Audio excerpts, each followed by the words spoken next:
Guys, क्या आपको पता है कि हमारे देश में एक बार 0 रुपए के नोट भी छापे गए थे। अब आप लोग कहेंगे 0 रुपए के नोट वो किस काम के?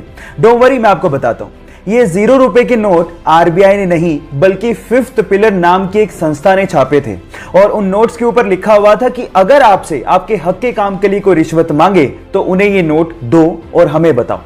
ये एक्चुअली एक तरीका था अपना गुस्सा जाहिर करने का, क्योंकि आपके हक के काम के लिए कोई रिश्वत क्यों मांगे। ये भ्रष्टाचार को कम करने का तरीका आपको कैसा लगा, चैट सेक्शन में लिखना मत भूलिएगा। गाइस, अगर मैं आपसे सवाल पूछूं कि इस दुनिया की सबसे स्ट्रॉन्ग करेंसी कौन सी है तो आप लोग क्या जवाब देंगे? मेरा मतलब यह है कि जैसे आप सब लोगों को पता है कि $1 में लगभग 75 रुपए होते हैं। इसका मतलब यह हुआ कि रुपए के मुकाबले डॉलर 75 गुना स्ट्रॉन्ग है। इसी हिसाब से शायद आप लोगों का जवाब या तो डॉलर होगा या फिर यूरो, लेकिन ये दोनों ही गलत है। मैं आपकी जानकारी के लिए आपको बता देता हूं कि दुनिया की सबसे स्ट्रॉन्ग करेंसी कुवैती दिनार है।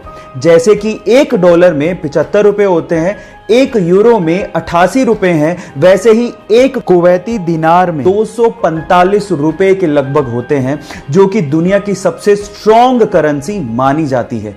क्या इसके पहले तक के फैक्ट आपको पता था? और अगर नहीं पता था तो चैट सेक्शन में लिखना मत भूलिएगा।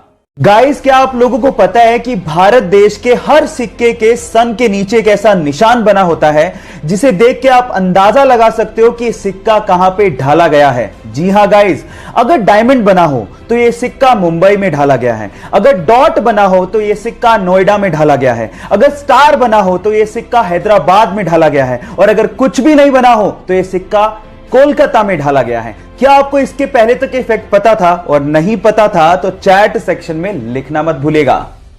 गाइस, जापान की करेंसी का नाम येन है, ये तो आपको पता है, लेकिन जो चीज आपको नहीं पता वो ये है कि जब आप एक येन का सिक्का लेंगे और उसे पानी में डालेंगे तो वो पानी में डूबेगा ही नहीं। उसकी डेंसिटी इतनी कम होती है कि वो पानी पे तैरता रहता है। उसके पीछे का साइंटिफिक रीजन ये है कि वो एल्यूमिनियम का बना होता है और एल्यूमिनियम पानी की सरफेस टेंशन को ब्रेक नहीं कर पाता, जिसकी वजह से सिक्का उसके ऊपर ही तैरता रहता है।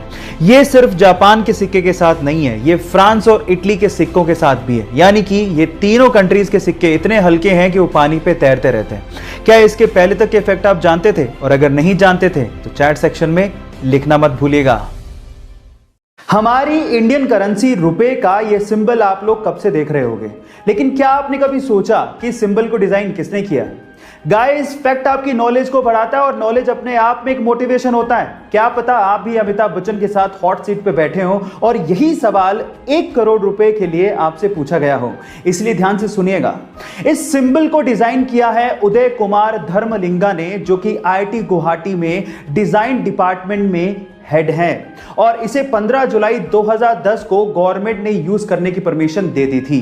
है ना ये इंटरेस्टिंग फैक्ट? गाइस, जब 1947 में हमारा देश आजाद हुआ था तब $1 1 रुपए के बराबर था।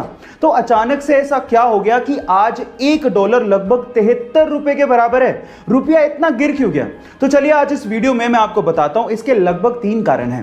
पहला कारण, जब देश हमारा आजाद हुआ था तो बंटवारे के बाद देश को चलाने के लिए विदेशी कर्ज लिया गया था, ये पहली वजह थी। दूसरी वजह यह थी कि चीन और पाकिस्तान के साथ जब युद्ध हुआ तो हमें अपना सैन्य बजट बढ़ाना पड़ गया था और जिसकी वजह से हमें कर्ज लेना पड़ गया था, ये दूसरी वजह थी। और तीसरी वजह यह थी कि इंडिया एक्सपोर्ट से ज्यादा इंपोर्ट करता था, मतलब निर्यात से ज्यादा आयात करता था। तो इन तीनों वजह से हमारा विदेशी कर्ज बढ़ता चला गया और रुपए की कीमत घटती चली गई। गाइस, आपको ये नॉलेज कैसी लगी चैट सेक्शन में जरूर लिखिएगा और ऐसी अमेजिंग वीडियोस के लिए YouTube पे हमारे चैनल को सब्सक्राइब कर लीजिएगा।